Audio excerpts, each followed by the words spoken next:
নরেন্দ্র মোদী যদি আসতে চায়, একটা করে ঝাঁটা আর একটা করে জুতা, দুটো করে 18 কোটি বাঙালির 36 কোটি জুতা ঝাড়ুর পাড়ি দাও, নরেন্দ্র মোদী সোজা হয়ে যাবে।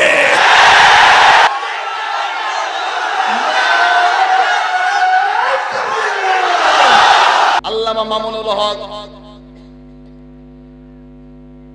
আল্লামা আজিজুল হক সাহেবের উত্তরসূরি আল্লামা মামুনুল হক বর্তমান সময়ের সবচাইতে যিনি দিনের জন্য গর্জে উঠেছেন, সেই লোকটা দিনের জন্য প্রাণকে আল্লাহর রাস্তায় জীবন ওয়াকফ করে দিয়ে, জীবনকে বিলিয়ে দিয়ে দিনের জন্য কথা বলতেছে।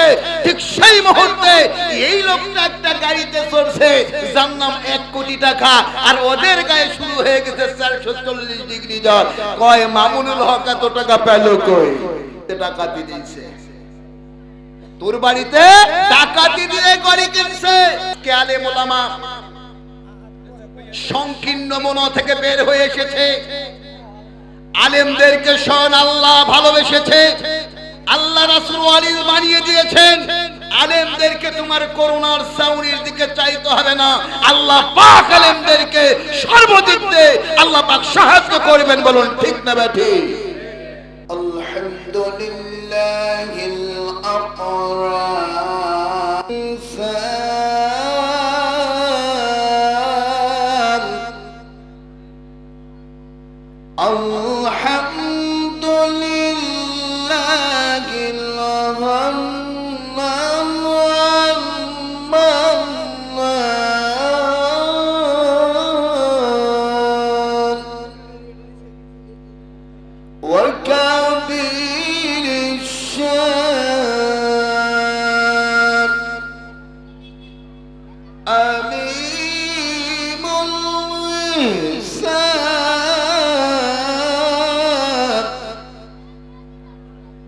سيد وبرار محمد وآله وأصحابه أجمعين.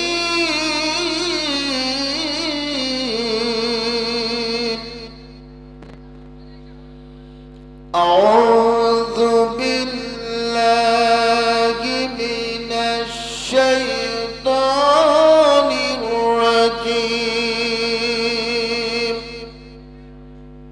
بسم الله الرحمن الرحيم.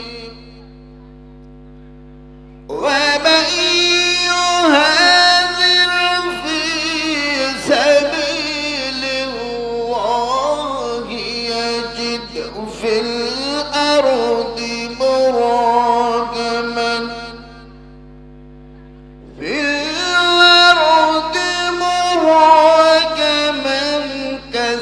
كثيرا وسعا. ومن يخرج من بيته مهاجرا إلى الله ورسوله إلى الله ورسوله ثم يدركه الموت فقد وقع أجره على الله وكان الله غفورا رحيما.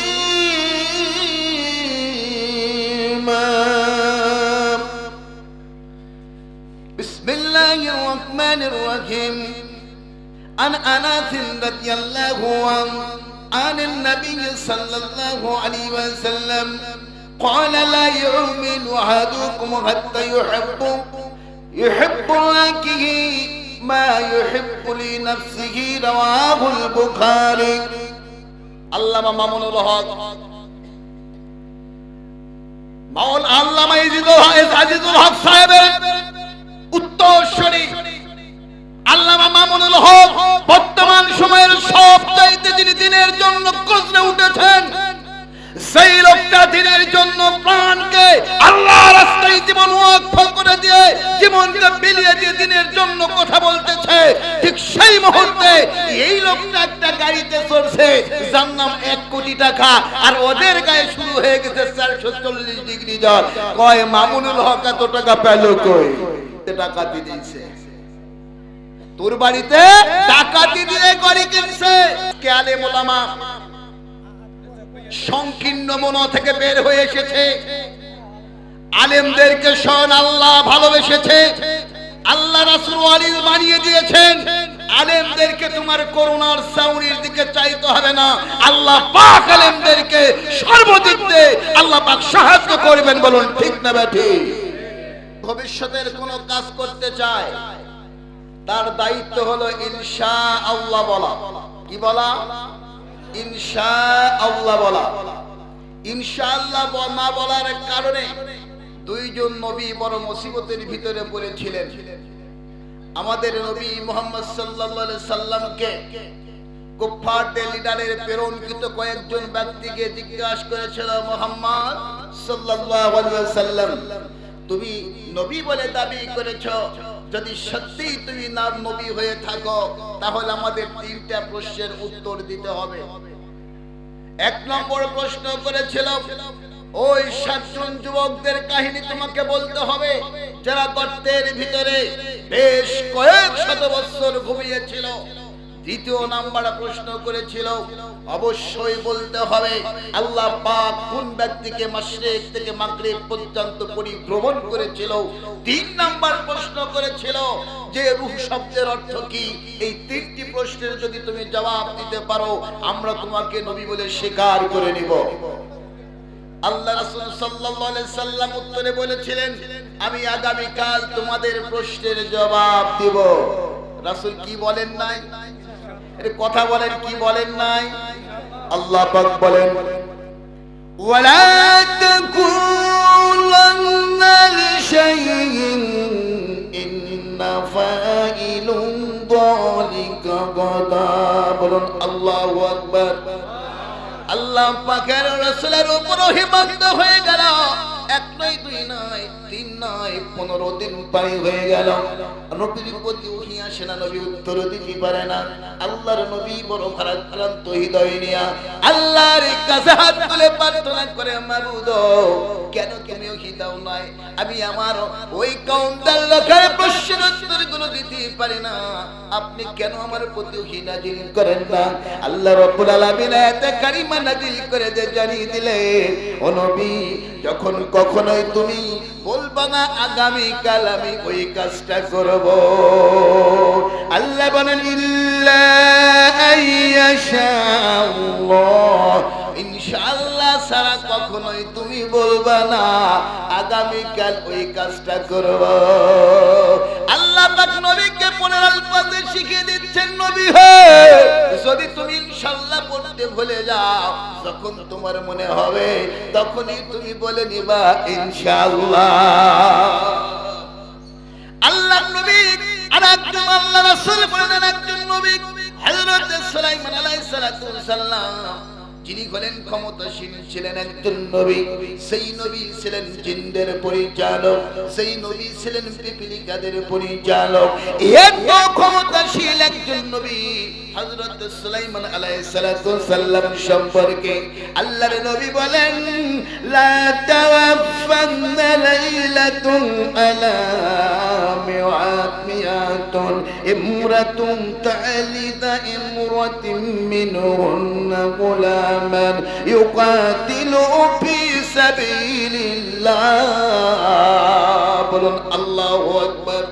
কি কথা আমার নবী বলছেন, হযরত সুলাইমানের 100টা স্ত্রী ছিল। 3টা riwayat পাওয়া যায়, কোন riwayate আসছে 99টা স্ত্রী ছিল।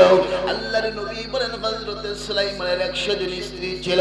হযরত সুলাইমান আলাইহিস সালাতু সাল্লাম একদিন বললেন, আজকে রাতে আমি 100টা স্ত্রীর সঙ্গে মিলন করব।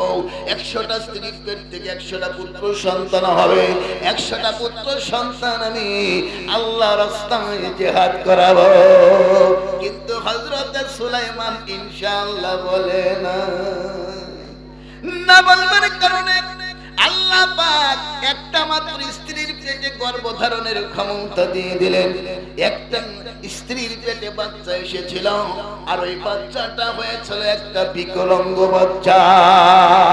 এখন থেকে হুঁশ শরীফ ফিরার, আক্কেল শরীফ খাটার, ভবিষ্যতে কোনো কাজ করার ক্ষেত্রে বলবেন ইনশাআল্লাহ। কথা বোঝা গেছে? আমি আপনাদেরকে আলোচনা শুরুর পূর্বে দুটো কথা বলতে চাই। আমাদের রবকে একটু কথা বলেন, সকলে বলবেন, যারা মুসলমান তারা বলবেন, যারা নয় নয়। আমাদের রবকে, আমাদেরকে সৃষ্টি করেছেন, আমাদের হায়াতের মালিককে, আমাদের মৌতের মালিককে, আমাদের ভালো করার মালিককে। ওই আল্লাহ পাকের ইবাদত করার ক্ষেত্রে আল্লাহ পাক একটা কিতাব দিয়েছেন, তার নাম কি? একটু জোরে বলুন, তার নাম কি? আল্লাহ পাক যদি আমাদের রব হয়, ওই রবের প্রেরিত আমাদের জীবন সংবিধানের নাম হলো কোরআনুল কারীম। এই কোরআনুল কারীম থেকে, রাসূলের হাদিস থেকে যদি আপনাদেরকে আলোচনা শোনায়, তাহলে কি আপনাদের আপত্তি শরীফ আছে? এর কথা বলেন, আছে? আপত্তি শরীফ তাদের থাকবে যারা মুসলমান নয়। ঠিক ভেবা বলছেন তো? ভয়ে বলেননি তো? মুসলমান কখনো কোরআন শুনে তিক্ততা করে না। কোরআন শুনে তিক্ততা লাগে যারা মুসলমান নয় তাদের। আমার ভাইরা, আপনি যখন আল্লাহকে রব মানবেন, ওই রবের বিধান আপনি যখন মেনে চলতে যাবেন, আপনার উপরে বাধা আসবে, আপনার উপরে নির্যাতন আসবে। আল্লাহ পাকের হাবিবের ক্ষেত্র ওইটাই হয়েছে। আমি জায়াতে কারিমা তেলাওয়াত করেছি, সূরা আন-নিসার 100 নম্বর আয়াত, কোরআনুল কারীমের 4 নম্বর সূরা আন-নিসা, 4 পারা 176টি আয়াত, 24টি রুকু। আল্লাহ পাক এই আয়াতে কারিমাটা নাযিল করেছিলেন মদিনাতুল মুনাওয়ারায়। আল্লাহ পাকের হাবিব সাল্লাল্লাহু আলাইহি সাল্লাম যখন মক্কা থেকে মদিনায় হিজরত করলেন, হিজরত করার পর মুসলমান ইমানদার যারা ঈমান আনয়ন করেছিল, কলিজার ভিতরে বড় কষ্ট লাগলো। আমার তো নবীর জন্মভূমি ছেড়ে মদিনায় তাকে হিজরত করতে হলো। আল্লাহর নবীর একজন সাহাবী যে ইসলাম কবুল করেছিল, সেই ব্যক্তিটি সকালবেলা যখন শুনল আমার দয়ার নবী মক্কা থেকে মদিনায় হিজরত করেছে, আর সেই মদিনায় নাই, আল্লাহর হাবিবের ওই সাহাবী হযরত জুনদুব রাদিয়াল্লাহু, তিনি লোকজনকে ডাকলেন। ডাকার পরে বললেন, আমি যেইখানে আমার নবীর স্থান হয় নাই, আমার নবী যেইখানে থাকতে পারে নাই, আমি সেই অভিশপ্ত নগরী মক্কাতে আর থাকতে চাই না। তোমরা একটা বাহন নিয়ে এসে দাও, ওই বাহনের উপর আমারে চড়াইয়া দাও, আমাকে তোমরা নবীর কাছে নিয়ে যাও। তাফসীর ইবনে কাসিরের ভিতরে হযরত ইবনে হাতিম এবং আবি আলা আব্দুল্লাহ ইবনে আব্বাসের রওয়ায়াত থেকে বর্ণনা করছেন, এবার আপনার যখন জুনদুব রাদিয়াল্লাহকে উটের উপর চড়ানো হলো, তাকে উটের উপর চড়িয়ে যখন মদিনার দিকে নিয়ে যাওয়া হচ্ছিল, পথের ভিতরে যাওয়ার পর হযরত জুনদুব মৃত্যুবরণ করলেন। আল্লাহর নবীর কাছে সঙ্গে সঙ্গে মদিনাতুল মুনাওয়ারায় আয়াতে কারিমা নাজিল হয়ে গেছে, বলুন মারহাবা। আল্লাহ পাক বলেন, ওয়া মান ইউহাদিরু ফি সাবিলিল্লাহি ইয়াজিদ ফিল আরদি মুরাগামান কাসীরান ওয়া সাআ ওয়া মান ইয়াখরুজু মিন বাইতিহি মুহাজিরান ইলাল্লাহি ওয়া রাসূলিহি সুম্মা ইউদরিকুহুল মাউত ফাকাদ ওয়াকাআ আজরুহু আলাল্লাহ ওয়া কানা আল্লাহু গফুরুর রহিম। কার কথা? আল্লাহ পাক ওহী নাযিল করে দিলেন। আল্লাহ পাক জানিয়ে দিলেন, নবী হয়, কেউ যদি আমার কথা হিজরত যদি কেউ করে, কেউ হিজরত করলে আমার জন্য আর তোমার জন্য, আল্লাহ রাসূলের জন্য, ইসলামের জন্য যদি কেউ হিজরত করে, আল্লাহ আল্লাহ পাক বলছেন তার জন্য আমি সমস্ত পৃথিবীটা আশ্রয়স্থল বানিয়ে দিব, আর আমি আল্লাহ পাক তাকে প্রাচুর্য দান করব। যদি কেউ আল্লাহর দ্বীনের জন্য, আল্লাহর জন্য, আল্লাহ রাসূলের জন্য যদি হিজরতের নিয়ত করে বাড়ি থেকে বের হয়, হিজরত যদি করে, আল্লাহ পাক বলছেন तमाम পৃথিবী তার জন্য হবে আশ্রয়স্থল, আর আমি আল্লাহ তাকে প্রাচুর্য দান করব, আমি অঢেল সম্পদ দান করব। বলুন আল্লাহু আকবার। আল্লাহ পাক বলেন, আল্লাহ রাব্বুল আলামিন বলেন, সুম্মা ইউদরিকুহুল মাউত, যদি কোন ব্যক্তি হিজরতের নিয়তে বাড়ি থেকে যদি বের হয়, বের হওয়ার পরে যখন তার মৃত্যু হয়ে যায়, আল্লাহ বলেন ফাকাদ ওয়াকা আজরুহু আলাল্লাহ, আল্লাহর কাছে তার যাজা প্রতিদান পাওনাদার হয়ে যায়, আল্লাহ পাক তাকে পুরস্কৃত করবেন, আল্লাহ তাকে প্রতিদান দান করবেন। আর আল্লাহ বলেন আমি আল্লাহ পাক তার জীবনের সব গুনাহগুলো মাফ করে দিই, আর আমি আল্লাহ পাক হলাম সবচাইতে বড় ক্ষমাশীল দয়ালু। আল্লাহর চাইতে বড় দয়ালু কেউ আছে নাকি? আল্লাহর চাইতে বড় ক্ষমাশীল কেউ নাই, আল্লাহর চাইতে বড় দয়ালু কেউ নাই। এটা খালি হুদাহুদি মুখে বলি, অন্তরে মানি না। যদি অন্তরে যদি মানতাম তাহলে আমাদের অবস্থা এরকম হতো না। কথা ঠিক না ঠিক? আমার ভাইয়েরা আসুন, আল্লাহর নবীকে কেন হিজরত করতে হলো? আমার নবী কেন হিজরত করলেন? আল্লাহ পাকের নবী সাল্লাল্লাহু আলাইহি ওয়াসাল্লাম যখন নবুয়ত পেয়ে গেলেন, পাওয়ার পরে আল্লাহ রাব্বুল আলামিন বলেন, আমার রাসূল দাওয়াত দিয়ে দিলেন, ওয়া'বুদুল্লাহা ওয়া লা তুশরিকু বিহি শাইআন। বলুন আল্লাহু আকবার। আল্লাহ নবী বললেন, ওয়া'বুদুল্লাহ, একমাত্র ইবাদত করো, দাসত্ব করো, গোলামি করো আল্লাহ পাকের।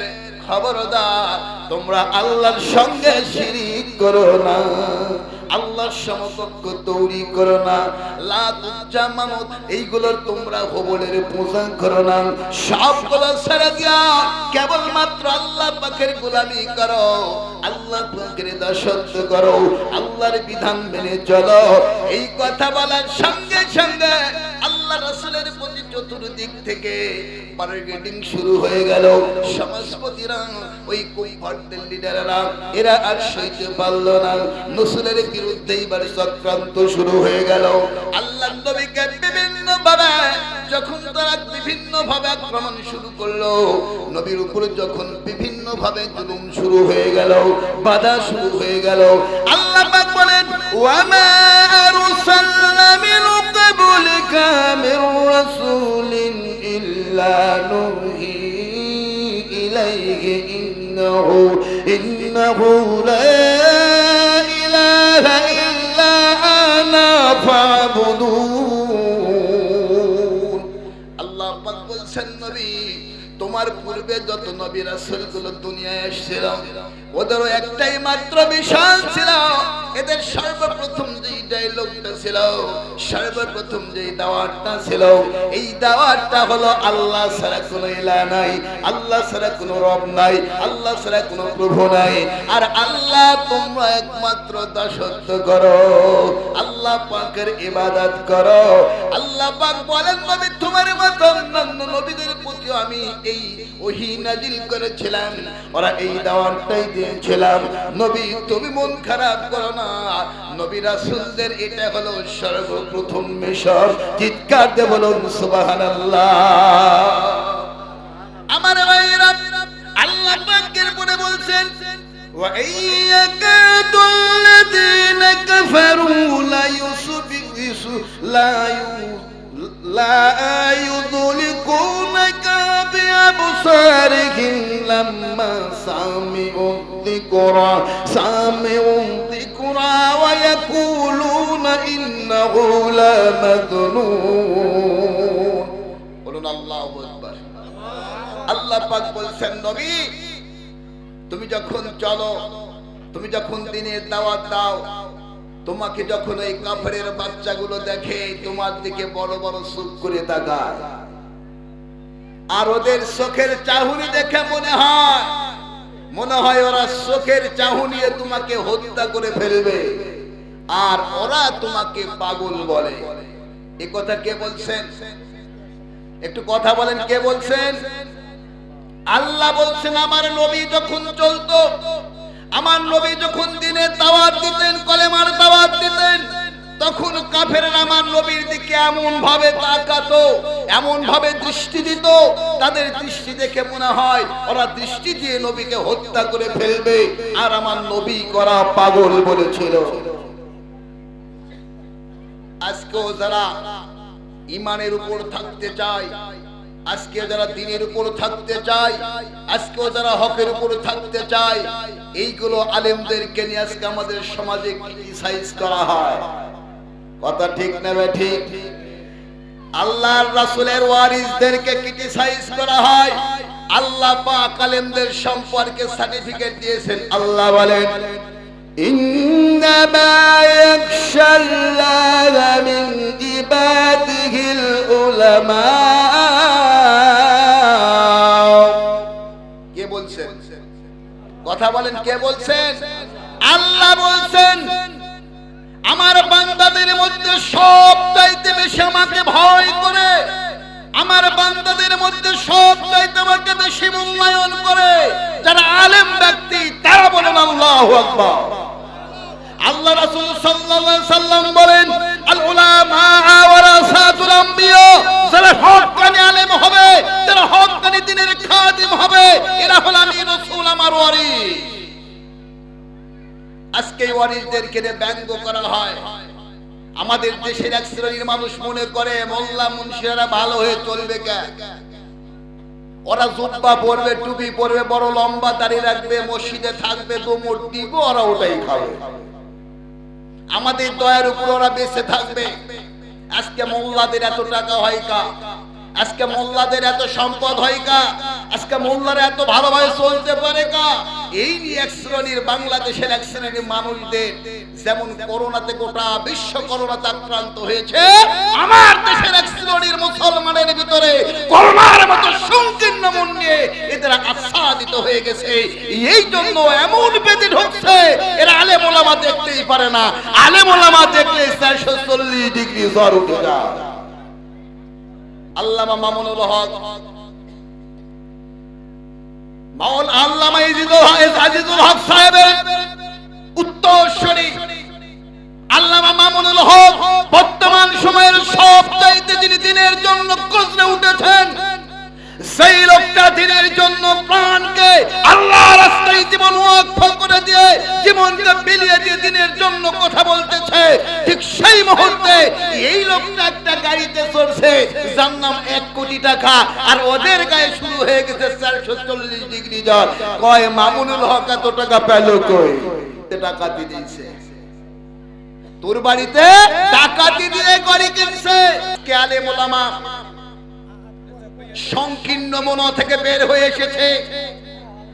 আলেমদেরকে স্বয়ং আল্লাহ ভালোবেসেছে, আল্লাহ রাসূল ওয়ালিদ বানিয়ে দিয়েছেন। আলেমদেরকে তোমার করোনার সাউরির দিকে চাইতে হবে না, আল্লাহ পাক আলেমদেরকে সর্বদিক দিয়ে আল্লাহ পাক সাহায্য করবেন। বলুন ঠিক না ঠিক? আমির হামজা সাহেবকে টোবাকো কোম্পানি থেকে বহু দামি একটা গাড়ি টোবাকো কোম্পানির মালিক দান করেছেন। বলুন সুবহানাল্লাহ। তোমার জলে কেন? ওর ইচ্ছা হয়েছে, ওকে দান করছে। মুজাফফর বিন মহসিন সাহেবকে তার একজন শুভাকাঙ্ক্ষী বেশ কয়েক লক্ষ টাকা দিয়ে একটা গাড়ি কিনে গিফট করেছে। এখন তুমি পাও না, তাই তোমার গা জ্বলে নাকি? এত সংকীর্ণ মন কেন? আমাদের দেশের ওই শ্রেণীর লোকদেরকে স্পষ্ট ভাষায় বলতে চাই, যারা হক্কানি, যারা আলেম, সত্যিকারের যারা আলেম, আল্লাহ পাক স্বয়ং তাদের বন্ধু, আল্লাহ পাক স্বয়ং তাদেরকে সাহায্য করবেন। অর্থের দিক দিয়ে, সম্মানের দিক দিয়ে, সর্বদিক দিয়ে আল্লাহ পাক আলেম ওলামাদের জন্য যথেষ্ট। আমার ভাইরা, আল্লাহ রাসূলের দিকে যখন তাকাতো, আল্লাহ বলছেন চোখের চাউনি দিয়ে মনে হয় যে ওরা আল্লাহর নবীকে খুন করে ফেলবে, অস্ত্রপাতির দরকার নাই, নবীকে খুন করবে এমন যখন অবস্থা হয়ে গেল, আল্লাহ পাক বলছেন নবী ওরা তোমাকে পাগল বলে। আল্লাহ পাকের রাসূল সাল্লাল্লাহু আলাইহি সাল্লামকে আল্লাহ পাক স্বয়ং তিনি সার্টিফিকেট দিয়ে দিচ্ছেন রাসূল সম্পর্কে। আল্লাহ রাব্বুল আলামিন বলেন قد نعلم إنه ليحزنك الذي يقولون فإنهم لا يكذبونك ولكن الظالمين بآيات الله يجحدون। الله أكبر। কি কথা আল্লাহ বলছেন রাসূল কাদ নাআলামু, আল্লাহ বলছেন অবশ্যই আমি জানি কাফেররা যা করতেছে এতে তোমার মনে কষ্ট লাগতেছে। হে রাসূল আমি জানি কাফেররা যা বলতেছে তাতে তোমাকে কষ্ট লাগতেছে। তোমাকে ওরা পাগল বলে, তোমাকে ওরা শায়ের বলে, তোমাকে ওরা জাদুকর বলে। ওলীদ ইবনে মুগীরা তাফসীরের ভিতরে আসছে ওলীদ ইবনে মুগীরা আল্লাহ রাসূলকে পাগল সাব্যস্ত করে মক্কা রোডে রোডে সে পোস্টারিং করলো, দেওয়াল লিখনি করলো, মুহাম্মদ একজন পাগল, মুহাম্মদ একজন জাদুকর, মুহাম্মদ একজন কবি, এর খবরে তোমরা পড়ো না, এর ধারে কাছেও যায় না। 444 ভোল্ট দিয়ে এবার নিষেধ করতে শুরু করলো ওলীদ ইবনে মুগীরা। আল্লাহ বলছেন হে মুহাম্মদ সাল্লাল্লাহু আলাইহি সাল্লাম তোমার এইগুলো কার্যক্রমে মন খারাপ হয়েছে, আমি জানি কষ্ট পাচ্ছ, তবে শুনে রাখো ওরা তোমাকে পাগল বলেছে, ওরা তোমাকে শায়ের বলেছে, ওরা তোমাকে জাদুকর বলেছে, কিন্তু এরা তোমাকে কখনো মিথ্যাবাদী বলে না। আল্লাহ রাসূলকে মক্কার কাফেররা মিথ্যাবাদী বলে নাই, আল্লাহ রাসূলকে পাগল বলেছে, আল্লাহ রাসূলকে কবি বলেছে, আল্লাহ রাসূলকে জাদুকর বলেছে। আল্লাহ রাব্বুল আলামিন বলেন এটা তোমাকে বলে নাই মিথ্যাবাদী, কিন্তু আমার কোরআনের আয়াতগুলোকে অস্বীকার করেছে। আল্লাহ পাক বলছেন বিআয়াতিল্লাহি ইয়াজহাদুন, ওরা অস্বীকার করেছে আমার কোরআনের আয়াতগুলোকে। নবী তুমি যে নবী এইটা ওরা বিশ্বাস করে, কোরআন যে সত্যি ওইটাও বিশ্বাস করে, আল্লাহ সে সত্যি এটাও বিশ্বাস করে, কিন্তু বাস্তবায়ন করে না। কারণ একটাই, যদি আমাকে রব মানে তোমাকে নবী মানে তাহলে ওদের দুনিয়াতে যে ক্ষমতাসীন রয়েছে, যে ক্ষমতা রয়েছে, সব ক্ষমতাগুলো হলো লুণ্ঠিত হয়ে যাবে, আর ওদের কোনো ক্ষমতা থাকবে না, সব ক্ষমতাগুলো চলে আসবে তোমার হাতে। এই ক্ষমতা হারানোর ভয়ে মক্কার কুফারের আল্লাহ রাসূলকে শায়ের বলল, জাদুকর বলল, আল্লাহ রাসূলকে পাগল বলল, কিন্তু তারা মিথ্যাবাদী বলে নাই। আল্লাহ পাক বলেন মা আনতা বিনি'মাতি রাব্বিকা বিমাজনুন। আল্লাহ পাক বলেন নবী তোমার প্রভুর দয়ার মধ্য থেকে তুমি পাগল নও, তুমি একজন নবী, বলুন মারহাবা। আল্লাহ বলছেন তোমার প্রভুর দয়ার ভিতর থেকে তুমি একজন নবী। আল্লাহ পাক বলেন ওয়া ইন্না লাকা লাআজরান গায়রা মামনুন। আল্লাহ রাব্বুল আলামিন বলছেন নবী হে নিঃসন্দেহে তোমার প্রভুর নিকট রয়েছে তোমার জন্য অফুরন্ত পুরস্কার। চিৎকার দিয়ে বলুন মারহাবা। আল্লাহ বলছেন নবী তোমার প্রভুর দয়ার ভিতর থেকে তুমি একজন নবী, আর শুনে রাখো তোমার প্রভুর কাছে রয়েছে তোমার জন্য অফুরন্ত পুরস্কার। ওয়া ইন্নাকা লাআলা খুলুকিল আযীম। আল্লাহ পাক সার্টিফিকেট দিয়ে দিচ্ছেন নবী হে নিঃসন্দেহে তুমি সুমহান চরিত্রের অধিকারী, তোমার চরিত্রের ভিতরে কোনো দোষ নাই। আমাদের দেশে মানুষের সার্টিফিকেট দেয়, সার্টিফিকেট দেয়, সে বলে আমার জানা মতে, কিন্তু আল্লাহ বলছেন নিঃসন্দেহে নবী হে তুমি সুমহান চরিত্রের অধিকারী, তোমার চরিত্রের ভিতরে কোনো প্রকার দোষ নাই। এমন ভালো মানুষকে তারা একের পর এক তাদের উপরে, তার উপর যখন চক্রান্ত হলো, ষড়যন্ত্র হলো, জুলুম হলো, নির্যাতন হলো, আল্লাহর নবীকে মক্কার লোকেরা যখন আল্লাহর নবীকে পাথর মারত, আল্লাহর নবীকে যখন গালমন্দ করত, আল্লাহর নবী শুধু তাদের দিকে চেয়ে থাকতেন, নবীর করার মতো কোনো ক্ষমতা ছিল না। আল্লাহ পাক বলেন কেন এমন হলো, কেমন এমন করে? আল্লাহ বলেন ওয়ামা নাকামু মিনহুম ইল্লা আইয়ুমিনু বিল্লাহিল আজিজিল হামিদ। বলুন আল্লাহু আকবার। আল্লাহ পাক বলছেন নবী গো, পৃথিবীতে যত মানুষের প্রতি জুলুম এসেছে, যত মানুষের প্রতি নির্যাতন চালানো হয়েছে, যত মানুষকে জেলখানার ভিতরে আটকানো হয়েছে, যতগুলো মানুষকে পাথর মারা হয়েছে, যতগুলো মানুষকে দেশ থেকে বের করে দেওয়া হয়েছে, আল্লাহ বলেন নবী একটাই মাত্র তাদের অপরাধ ছিল, তাদের দোষ ছিল, ওরা আমি আল্লাহর প্রতি ঈমান এনেছিল। অপরাধটা কি? আল্লাহ বলছেন যে নবী শুধু তুমি নও, পৃথিবীর সমস্ত নবী, রাসূল, আম্বিয়া কিরাম এবং আমার যেগুলো বান্দা, সালেহ বান্দাগুলো আমার প্রতি ঈমান এনেছিল, তাদের উপর জুলুম চালানো হয়েছে, তাদেরকে নির্যাতন করা হয়েছে। এটা ঈমান আনলে তাকে এমন পরিস্থিতিতে পড়তেই হবে। আর এই জন্য রাসূল সাল্লাল্লাহু আলাইহি সাল্লাম যখন হযরত সুমাইয়া রাদিয়াল্লাহু আনহাকে, এরপরে ইয়াসিরকে, আম্মামকে যখন জুলুম চালানো হয়েছিল, নির্যাতন করা হয়েছিল, মা সুমাইয়ার গুপ্তাঙ্গে বর্ষা নিক্ষেপ করা হচ্ছিল, এমন দৃশ্য দেখার পরে আল্লাহ রাসূল সাল্লাল্লাহু আলাইহি সাল্লাম তাদের দিকে তাকিয়ে শুধু একটি কথা বলেছিল, সাবরানি সাবরানি আলী ইয়াসির, ইয়াসিরের পরিবার তোমরা ধৈর্য ধারণ করো, তোমরা ধৈর্য ধারণ করো, তোমরা ধৈর্য ধারণ করো, আল্লাহ তোমাদের জন্য সুফল রেখেছেন। বলুন সুবহানাল্লাহ।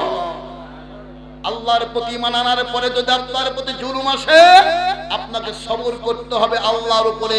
আল্লাহ রাসূল বললেন ইয়াসিরের পরিবার, হে সুমাইয়া, হে ইয়াসির, হে আম্মা, শুনে রাখো, তোমরা সবর করো, ধৈর্য ধারণ করো, আল্লাহ তোমাদের জন্য পুরস্কৃত করবেন। বলুন আলহামদুলিল্লাহ। আমার ভাইরা, একটি কথা মনে রাখবেন, সত্যিকারের যদি আপনি ঈমানদার হতে পারেন, সত্যিকারের যদি আপনি আল্লাহর বান্দা হতে পারেন, পৃথিবীতে যে জুলুম আপনি পাবেন, যে নির্যাতনের কবলে পড়বেন, এইটার মাধ্যম দিয়ে আল্লাহ পাক আপনার জান্নাতের পথকে সুগম করে দিবেন। বলুন আলহামদুলিল্লাহ। আল্লাহ রাসূল সাল্লাল্লাহু আলাইহি সাল্লাম বলেছেন, আল্লাহ পাক যখন কোন ব্যক্তির নামটা উচ্চ মাকামে রেখে দেন, কিন্তু বান্দার আমল দ্বারা সেখানে পৌঁছা সম্ভব নয়, আল্লাহ পাক সেই বান্দাকে পরীক্ষা করেন, বিপদে ফেলে, মুসিবতে ফেলে পরীক্ষা করেন, আর সেখানে ধৈর্য ধরার মতো তৌফিক আল্লাহ পাক দান করেন, আর এই ধৈর্যের মাধ্যম দিয়ে আল্লাহ পাক উচ্চ মাকামে তারে পৌঁছিয়ে দেন। বলুন আল্লাহু আকবার। আমার ভাইরা, আমি যেই কথা বলছিলাম, আল্লাহ পাক বললেন নবী, যাদের উপর জুলুম চালানো হয়েছে, যাদেরকে নির্যাতন করা হয়েছে, এদের অপরাধ ছিল একটাই, এরা আমি আল্লাহর উপর ঈমান এনেছিল, আমাকে রব মেনেছিল। আল্লাহ পাক বলেন, আল্লাহ রাব্বুল আলামিনের খাদেমকে বড় একটা মিটিং দেওয়া হলো, সব মক্কার বেটাম লিডার গুলো সব উপস্থিত হয়ে গেছে। ওইখানে আবু জেহেল রয়েছে, আবু লাহাব রয়েছে, উতবা রয়েছে, শাইবা রয়েছে, ওলীদ ইবনে মুগিরা রয়েছে, এতগুলো মানুষের ভিতরে এই মিটিং এর ভিতরে সবাই বক্তৃতা দিচ্ছিল, বক্তৃতা দেওয়া শুরু করেছেন। আল্লাহর নবীকে বক্তৃতা দেওয়ার সুযোগ দেওয়া হবে না। হযরত আবু নসরের চাচা আবু তালিব বলতেছে, এমন হতে পারে না তোমরা সবাই এখানে ভাষণ দিবা আর আমার ভাতিজা ভাষণ দিতে পারবে না, এইটা হবে না, আমার ভাতিজাকে ভাষণ দেওয়ার সুযোগ দিতে হবে। আল্লাহর নবীর কলিজার টুকরো চাচা আবু তালেব বলছে, যদি তোমরা আমার ভাতিজাকে ভাষণ দিতে না দাও, তাহলে আমি তোমাদের কাউকে এখান থেকে যেতে দেব না। উপায় হয়ে গেল। এইবার একজন বলতেছে তোমার ভাতিজাকে আমরা শেষের সময় দিব, যাতে করে তোমার ভাতিজা বেশি ভাষণ দিতে পারে। বলুন সুবহানাল্লাহ। এইবার ভাষণ একের পর এক দেওয়া শেষ হয়ে গেছে। এবার বলছে মুহাম্মদ তুমি কি ভাষণ দিতে চাও বলো। আল্লাহর নবী এবার আল্লাহ পাক ওহী নাযিল করে দিয়ে জানিয়ে দিলেন নবী বলো ওয়ালা আনা আবিদুম মা আবাদতুম। আল্লাহর নবী বললেন আমি যার ইবাদত করি তোমরা তার ইবাদত করো না। কি ভাষণ! লক্ষ লক্ষ মানুষের মধ্যে আল্লাহ রাসূল বললেন ভাষণ দিচ্ছেন আমি যার ইবাদত করি তোমরা তার ইবাদত করো না। ওয়ালা আনতুম আবিদুনা মা আবুদ, তোমরা তার ইবাদত করো আমি মুহাম্মদ তার ইবাদত করি না। লাকুম দীনুকুম ওয়ালিয়া দীন, তোমাদের দেবতাদের পূজকদের যে ধর্ম তোমাদের থাক, আর আমি তাওহীদবাদী মুসলিম, আমার ধর্ম আমার, তোমার ধর্ম তোমার, এখানে ভাগাভাগি করার কিছু নাই। বলুন আল্লাহু আকবার। এখানে প্রস্তাব দেওয়া হয়েছিল মুহাম্মদ সাল্লাল্লাহু আলাইহি সাল্লামকে, বলা হয়েছিল মুহাম্মদ, আবু জাহেলের পক্ষ থেকে প্রস্তাব আসলো তুমি খামোখা পাগলামি করো না, আমি তোমাকে ভালোবাসি, তোমাকে আলামিন বলে জানি, তুমি সম্ভ্রান্ত পরিবারের ছেলে, তুমি এইরকম পাগলামি করো না। ক্ষমতা চাও তাহলে 1 বছর তুমি ক্ষমতা চালাও, আর 1 বছর আমরা ক্ষমতা চালাই। 1 বছর তোমার আল্লাহর আইন দিয়ে দেশ চালাও, আর 1 বছর আমরা দেব দেবতাদের আইন দিয়ে দেশ চালাবো। আল্লাহ বললেন বলে দাও লাকুম দীনুকুম ওয়ালিয়া দীন। এখানে তোমার ধর্ম আর আমার ধর্ম মিশ্রিত হতে পারে না, বরং তোমার ধর্ম নিয়ে তুমি থাকো, আমার ধর্ম নিয়ে আমি মুহাম্মদ থাকবো। বলুন আল্লাহু আকবার। এরপরে ওলীদ ইবনে মুগীরা এর মাথার ভিতরে গিরিঙ্গি চলতেছে। ওলীদ ইবনে মুগীরা এবার বলতেছে যে মুহাম্মদ তুমি যে বলতেছো তুমি নবী, তাহলে তোমার আরেকটা এখানে প্রমাণ দিতে হবে। আল্লাহ রাসূল বললেন বলো ওলীদ কি প্রমাণ দিতে হবে। এবার ওলীদ ইবনে মুগীরা বলছে তোমাকে বলতে হবে লক্ষ জনতার মধ্যে যার সন্তানকে। মুহাম্মদ সাল্লাল্লাহু আলাইহি সাল্লাম কি বলতে পারবে? কথা বলেন, বলতে পারবে? বলতে পারবে তখন যখন আল্লাহর কাছ থেকে ওহী আসবে। বলুন আল্লাহু আকবার। আল্লাহ রাসূল সাল্লাল্লাহু আলাইহি সাল্লাম আকাশের দিকে তাকাচ্ছেন। আল্লাহ রাসূল আল্লাহর দিকে তাকিয়ে আছেন, কি জবাব দিব? আল্লাহ পাক ওহী নাযিল করে জানিয়ে দিলেন হে রাসূল আপনি বলুন উতুল্লিম বাদা যালিকা জানিম, বলো যে প্রশ্ন করেছে এই লম্পটটাই হলো তার সন্তান। উত্তর যখন দিয়েছে ওলীদ ইবনে মুগীরার মুখটা কালা হয়ে গেছে। ওইখানে একটা লোক ছিল, নাম ছিল তাতাইল, যার বয়স ছিল 210 বছর। এই বয়োবৃদ্ধ মানুষটা কাঁপতে কাঁপতে উঠে বলছে জনগণ শোনো, আমি তাতাইল তোমাদের মধ্যে সবচাইতে বড় বয়সী মানুষ, আমি বলছি মুহাম্মদ সত্য কথা বলেছে। বলুন আল্লাহু আকবার। বলে কেমনে? বলে আমি একদিন বৈকাল বেলা যখন পাহাড়ের চূড়ায় উঠেছিলাম, চূড়ায় ওঠার পরে দেখেছি সেই দিন ওলীদ ইবনে মুগীরার মা ঝর্ণা, ওলীদ ইবনে মুগীরার মার নাম হলো ঝর্ণা। তাতাইল বলতে ঝর্ণা অন্য পুরুষের সঙ্গে জেনা করেছিল, আমি তাতাইল নিজের চোখ দিয়ে দেখেছি। সুতরাং মুহাম্মদ যা বলেছে 100% সঠিক, মুহাম্মাদের কথা ঠিক, ওলীদ ইবনে মুগীরা হলো তার সন্তান। বলুন মারহাবা। এবার ওলীদ ইবনে মুগীরা বাড়িতে গেছে, যাওয়ার পরে বলছে মা ঝর্ণা কই বেটা কি হইছে? ওলীদ ইবনে মুগীরা কই বেটা টাটা বলার সময় নাই, সত্যি করে বল আমার বাবার পরিচয় কি? এবার ওলীদ ইবনে মুগীরার মা ঝর্ণা বলছে বাবা তুই সারো সন্তান।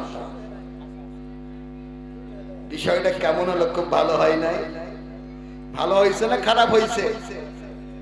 দিন উদ্ভাসিত হওয়ার পরেও, সঠিক দিন উদ্ভাসিত হওয়ার পরেও, আপনার কাছে উপস্থাপিত হওয়ার পরেও, আপনার কানে শোনার পরেও সর্বাধিক বিবেচনা করার পরেও যদি আপনি বিবেচিত না হন, সর্বাধিক বোঝার পরেও যদি আপনি গ্রহণ না করেন, তাহলে বুঝতে হবে আপনি ওই গ্রুপের লোক, এই গ্রুপের নয়, ওই গ্রুপের লোক। আল্লাহ রাসূল সাল্লাল্লাহু আলাইহি সাল্লাম ওখান থেকে চলে আসলেন। আসার পরে একটা গোপন বৈঠক হলো, যেটা আমরা জানি যে নওদার বৈঠক হলো। হাদিস শরীফে আল্লাহ রাসূল সম্পর্কে বিরাট একটা মিটিং দেওয়া হলো। এই মিটিং এর মধ্যে সিদ্ধান্ত নিতে পারছিল না।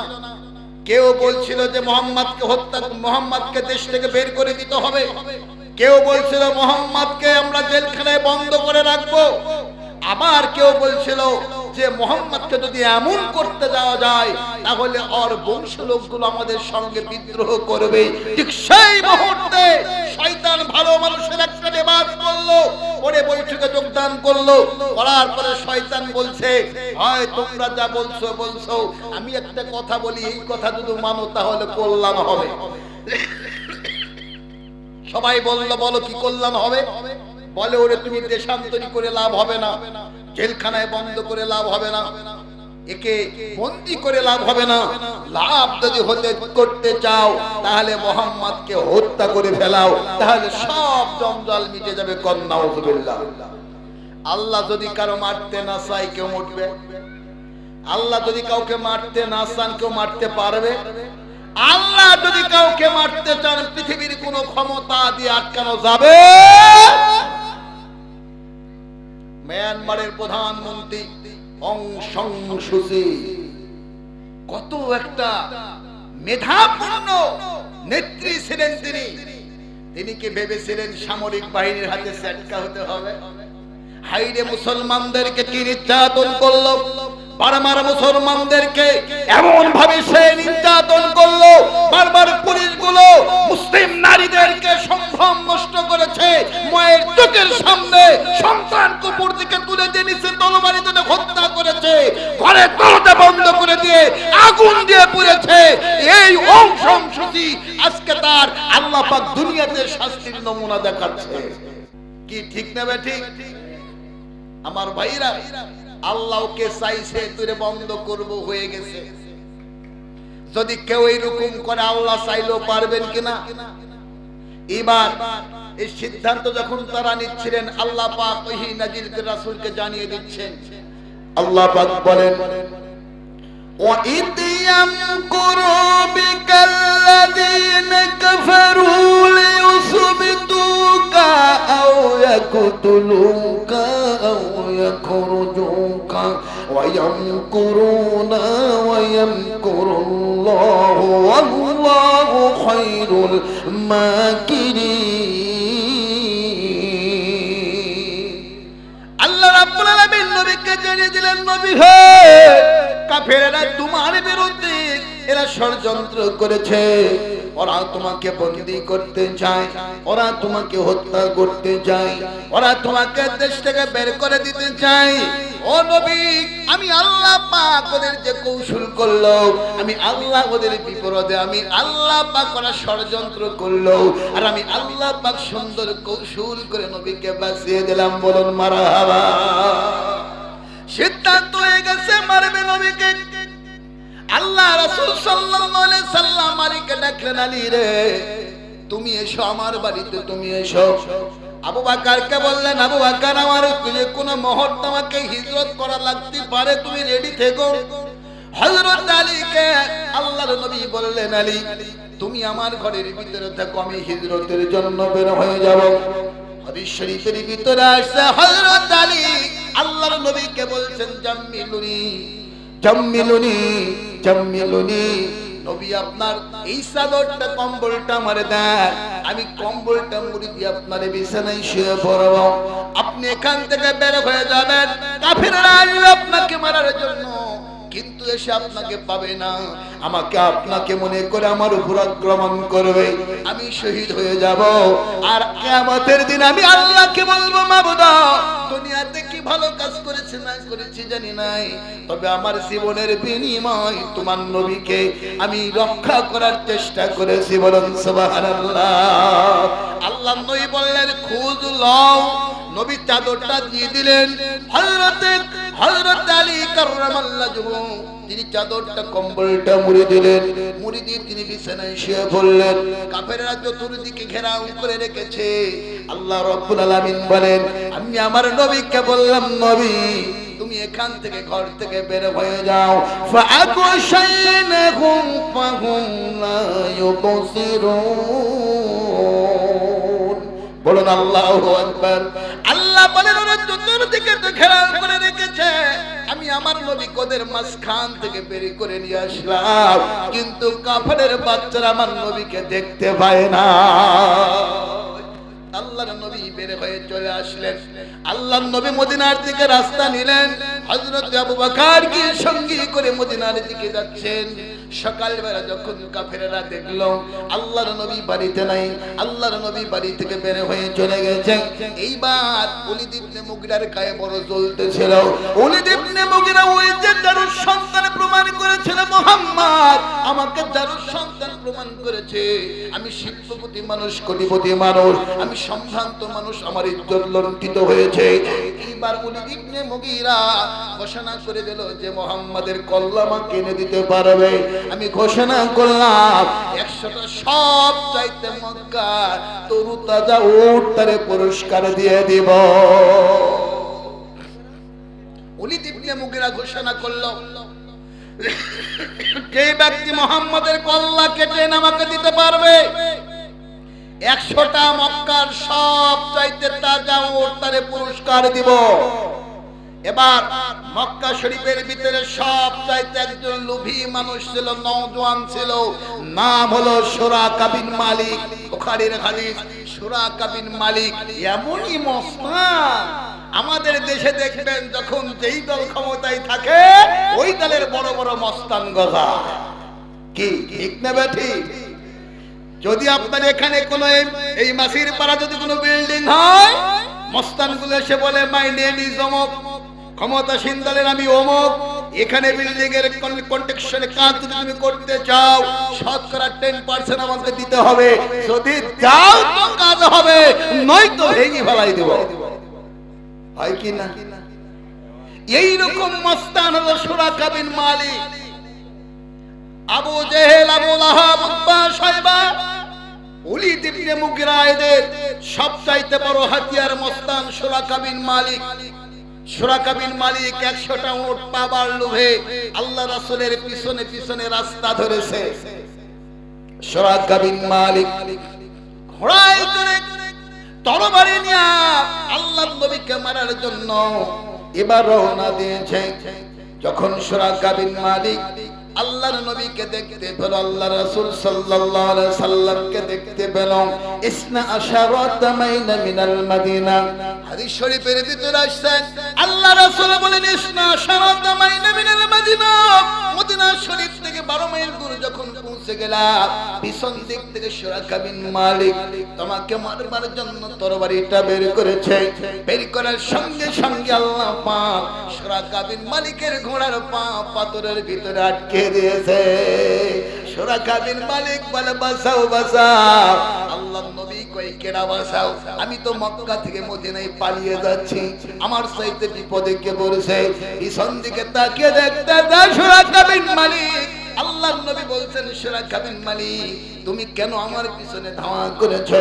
সুরাকা বিন মালিক বলে, আমি আপনাকে মারার জন্য এসেছি। আল্লাহর নবী বললেন, তুমি ফিরে যাও। আল্লাহর নবী বললেন, তুমি ফিরে যাও। আল্লাহর কাছে দোয়া করলেন, সুরাকা বিন মালিকের ঘোড়ার পা উন্মুক্ত হয়ে গেল। আল্লাহর নবী মদিনার দিকে আবার রাস্তা চলতেছেন। আবার সুরাকা বিন মালিক যখন তরবারি বের করে আল্লাহর নবীকে মারার জন্য বের করেছে, আল্লাহ পাক আবার সুরাকা বিন মালিকের ঘোড়ার পাটা আটকে দিয়েছেন। সুরাকা বিন মালিক বলে, বাঁচাও বাঁচাও। আল্লাহর নবী আবার কই, কেডা কই বাঁচাও? তাকিয়ে দেখে সুরাকা বিন মালিক।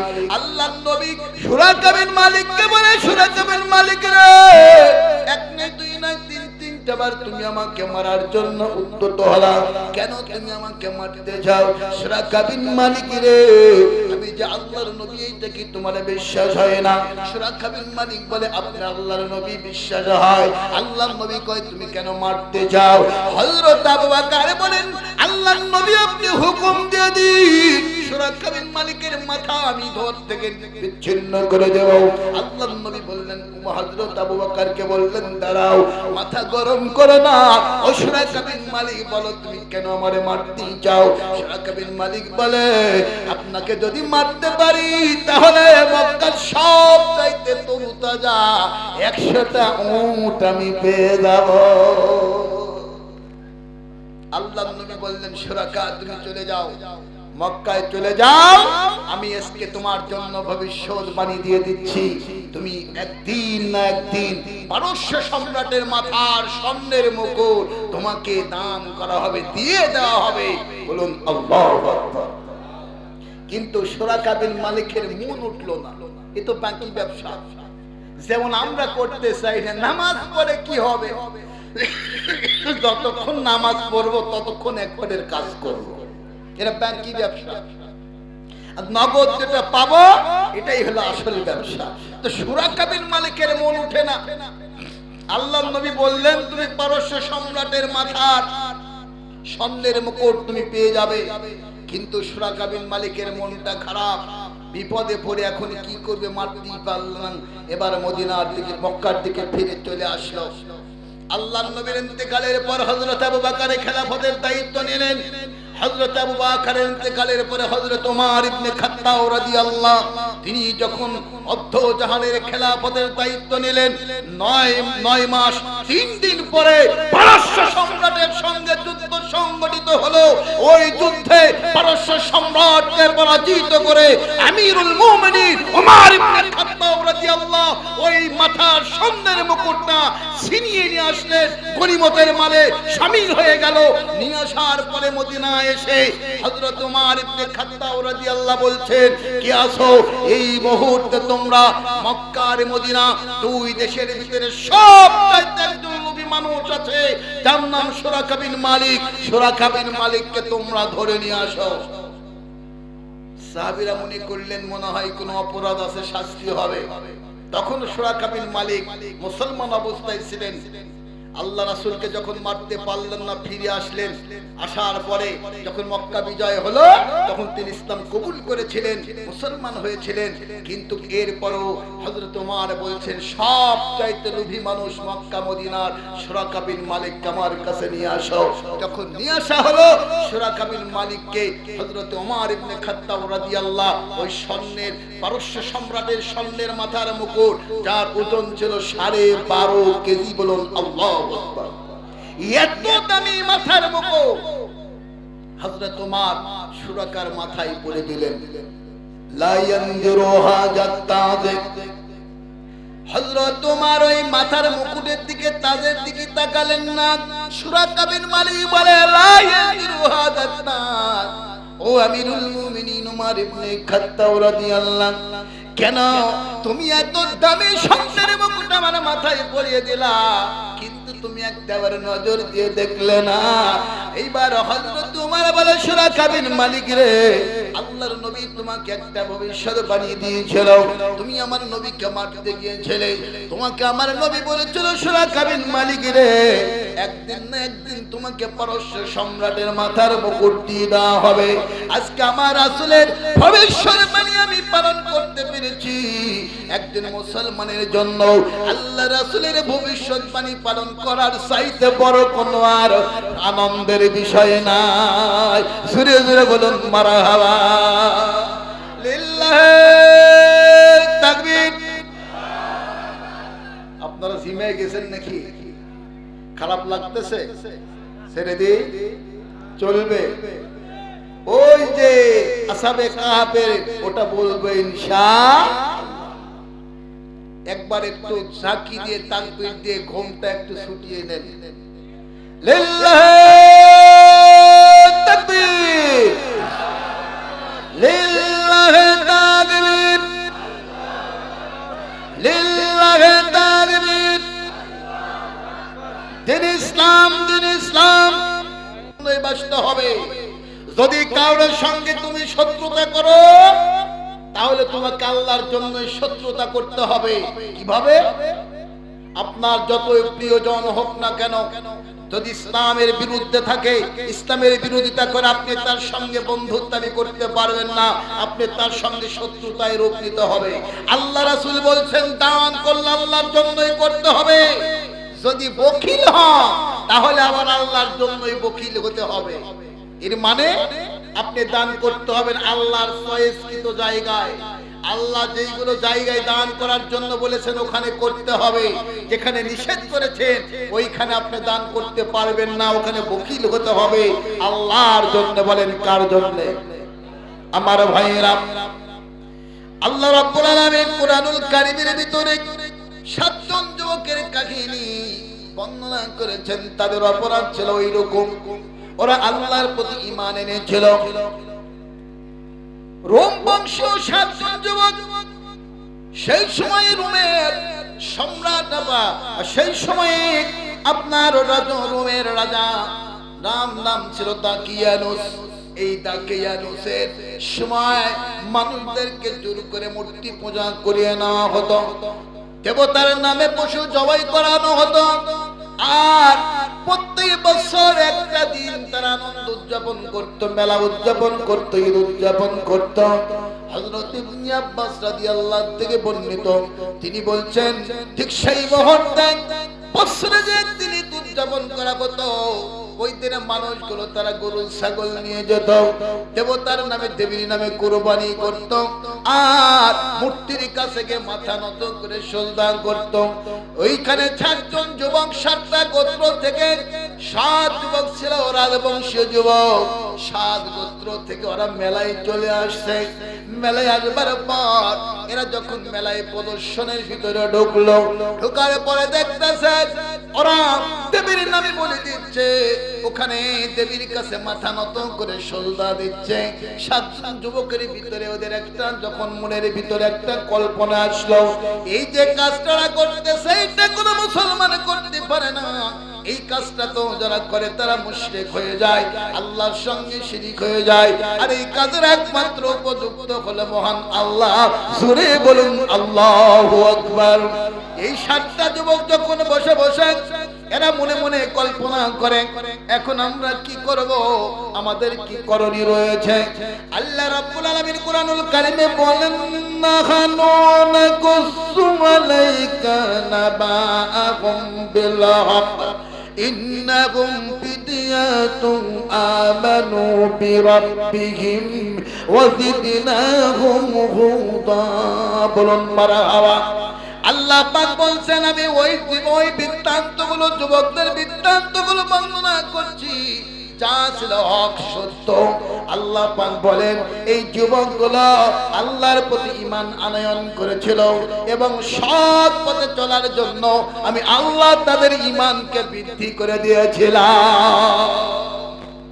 এই 7টা যুবক যখন এমন অবস্থা দেখলো, 7 জন যুবক ওখান থেকে একে একে বের হয়ে চলে আসলো একটা গাছের ছায়ার নিচে।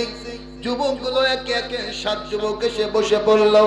7 জন যুবক বসে এবার কেউ কারোর সঙ্গে পরিচিত হতে চায় না, কেননা তারা ভয় করতেছিল যদি এখানে আমরা পরিচয় দিই, যদি এখানে পরিচিত হয় তাহলে হয়তোবা আমাদের বিরুদ্ধে চলে যাবে।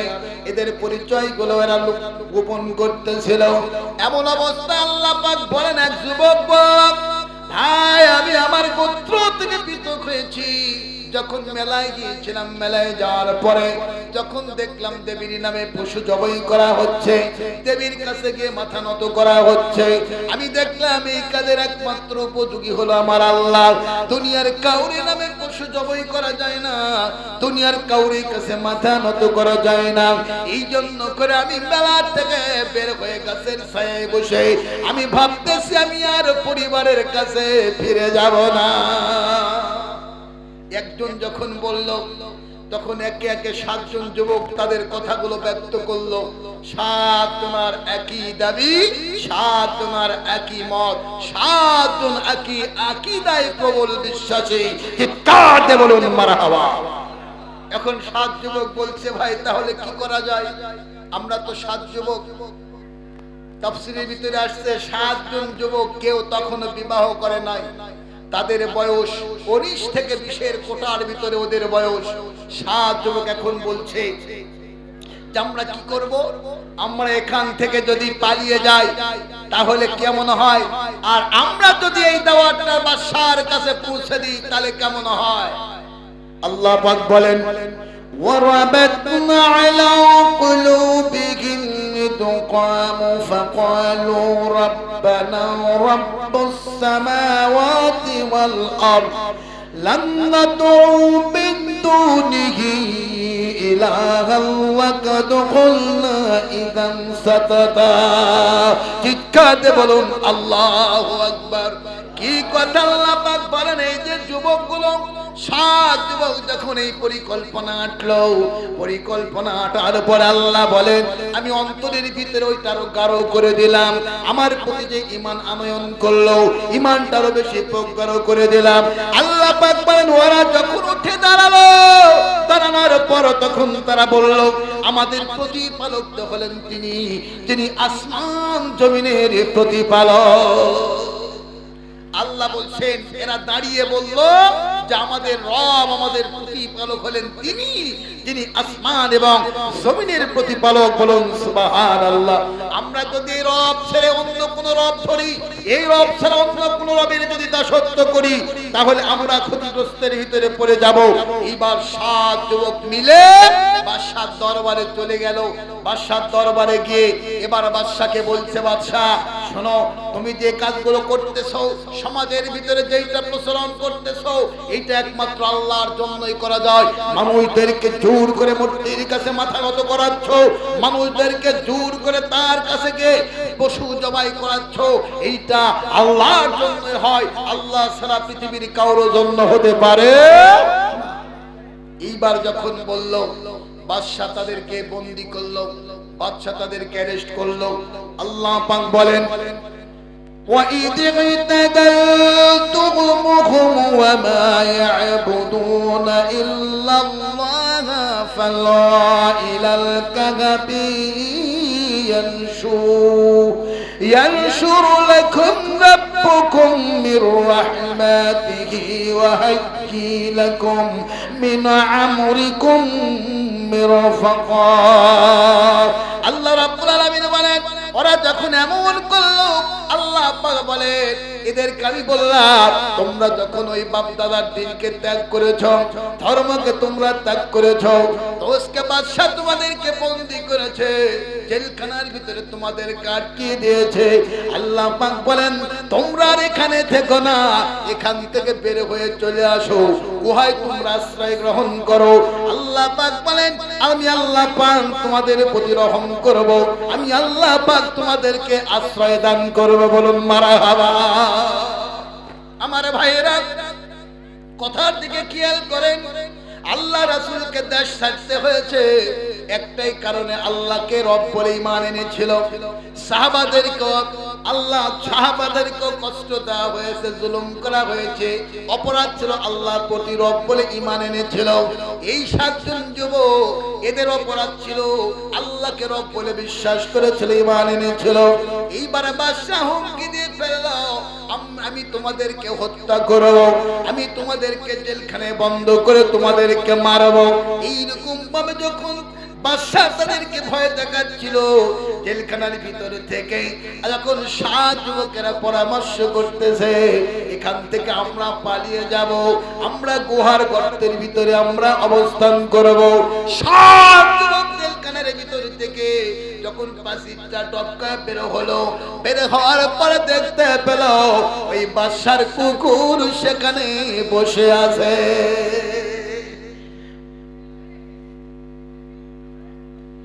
বাদশার কুকুর সেখানে দাঁড়িয়ে আছে। 7 যুবকের ভিতর থেকে এক যুবক কুকুরটার পায়ে আপনার ডাল দিয়ে বাড়ি দিয়ে পাটা ভেঙে ফেলেছে। কুকুরের জবান খুলে গেছে। কুকুর বলতেছে ভাই আমি তোমাদের শত্রু নয়, তোমরা যেখানে যেতে চাও আমি ওইখানেই যেতে চাই, তোমরা আমাকে মেরো না। তোমরা যে গুহার সন্ধান করতেছ তোমরা জানো না কোন পাহাড়ের কোন জায়গায় কোন গুহা রয়েছে, কোন গুহা তোমাদের জন্য নিরাপদ হবে, আমি তোমাদেরকে সেই গুহাতে নিয়ে যাব। এবার আল্লাহর কাছে দোয়া করার পরে কুকুরের পাটা ভালো হয়ে গেল। এবার কুকুর সাত যুবককে এবার পাহাড়ের গর্ত পর্যন্ত পৌঁছে দিলেন। বলুন সুবহানাল্লাহ। সাতটা যুবক কে নিয়ে যখন চলে গেল, তারপর আল্লাহ পাক বলেন إذ أوى الفتية إلى الكهف فقالوا ربنا آتنا من لدنك رحمة وهيئ لنا من أمرنا رشدا। আল্লাহ রাব্বুল আলামিন বলেন, যুবক গোলাম এবার যখন পাহাড়ের গর্ত পর্যন্ত পৌঁছে গেল, যাওয়ার পর গর্তে আশ্রয় নিল, তখন তারা বলিয়াছিল, আমাদের প্রতিপালক তুমি নিজ হাতে আমাদেরকে রহমত বর্ষণ করো, আমাদেরকে অনুগ্রহ দান করো, আমাদের জন্য আমাদের কাজগুলোকে তুমি সহজ করে দাও। আল্লাহর প্রতি দোয়া করতেছে যুবকেরা দোয়া করতেছে, আল্লাহ তোমার জন্য আজকে পাহাড়ের গুহায় চলে আসছি, আল্লাহ তুমি আমাদেরকে পথ নির্দেশনা দাও, সঠিক পথে পরিচালনা করো, আমাদের প্রতি রহম করো, করুণা করো, সঠিক পথের সঠিক সন্ধান তুমি আমাদেরকে দাও। বলুন সুবহানাল্লাহ। আমাদের দেশের মুসলমানেরা সঠিক পথ চায় পীরের কাছে গিয়া, কি ঠিক না ঠিক? পীর কি সঠিক পথের সন্ধান দিতে পারবে? সঠিক পথের সন্ধান পেতে চাইলে আসতে হবে কোরআনের কাছে। বলুন ঠিক না ঠিক? আমার ভাইয়েরা, আল্লাহ রাব্বুল আলামিন বললেন, যখন তারা দোয়া করলো, দোয়া করবার পরে ওদেরকে আল্লাহ পাক গুহার ভিতরে ঘুমিয়ে দিলেন। আল্লাহ বলেন, ওয়াতাকাসাবুহুম আইয়ুকাদু ওয়া হুম রুকুদু ওয়া নুকাল্লিবুহুম জাতা সিমানি ওয়া জাতা সিমাল। বলুন আল্লাহু আকবার। কি কৌশল! আল্লাহ বলেন, তা আমি আল্লাহ পাক ওই গর্তের ভিতরে তাদেরকে ঘুমিয়ে দিয়েছিলাম, আর ঘুমিয়ে দেওয়ার পর আল্লাহ পাক বলেন, আমি যখন যখন সূর্য উদিত হয় পাহাড়ের ভিতরে তখন আলো পৌঁছিয়ে দিই, আবার যখন সূর্য অস্তমিত যায় তখনও পাহাড়ের ভিতরে আমি আল্লাহ পাক সূর্যের কিরণ পৌঁছিয়ে দিই। বলুন সুবহানাল্লাহ। এই আয়াত থেকে বোঝা যায় পাহাড়ের গর্তের মুখটা ছিল বাম দিকে, এই জন্য করে সূর্য যখন উদিত হয় তখনও আলোটা গুহার ভিতরে যাচ্ছিল, আবার সূর্য যখন অস্তমিত যায় তখনও গর্তের ভিতরে সূর্য যাচ্ছিল। আল্লাহ বলেন, ওয়ালা বিসুফি কাফিহিম সালাসামিআতিন সিনিনা ওয়াজদাদু তিসআ। বলুন আল্লাহু আকবার। আল্লাহ রাব্বুল আলামিন বলেন, আমি এইভাবে তাদেরকে গুহার ভিতরে আমি আল্লাহ পাক 309 বছর আমি তাদেরকে ঘুমিয়ে রেখেছিলাম। কত বছর? 309 বছর। 7 জন যুবক ঘুমিয়ে পড়লো, গুহার ভিতরে ঘুমাইলো। আর আল্লাহ পাক বলছেন, নবী তুমি যদি দেখতে ওই গুহার মুখের উপরে কুকুরটা 2টা পা সামনের দিকে দিয়া পাহারা দিচ্ছিল, আর কুকুরের চেহারা এত ভয়ানক ছিল যে তুমি নবী যদি এই কুকুরকে দেখতে তাহলে তুমি ভয় পাইতে। বলুন আল্লাহু আকবার। এই কুকুরটা গুহায় বসে 309 বছর পাহারা দিয়েছে। বলুন সুবহানাল্লাহ। আমার ভাইরা, এবার যখন 309 বছর যখন হয়ে গেল, হওয়ার পর আল্লাহ বলছেন, আমি ওদের ঘুম ভাঙিয়ে দিলাম। আল্লাহ বলেন, ওয়াকাযালিকা বা'সনাকুম লিয়াতাসাআলু বাইনাকুম। আল্লাহ পাক বলেন, আমি এদের 309 বছর পর ঘুমটা ভাঙিয়ে দিলাম। ঘুম ভাঙার পরে একজন আর একজনকে বলে, দোস্ত কয়দিন ছিলাম, কয়দিন ঘুমাইলাম? কেউ বলে একদিন কিংবা একদিনের বেশি, আবার কয় না তার চাইতেও বেশি।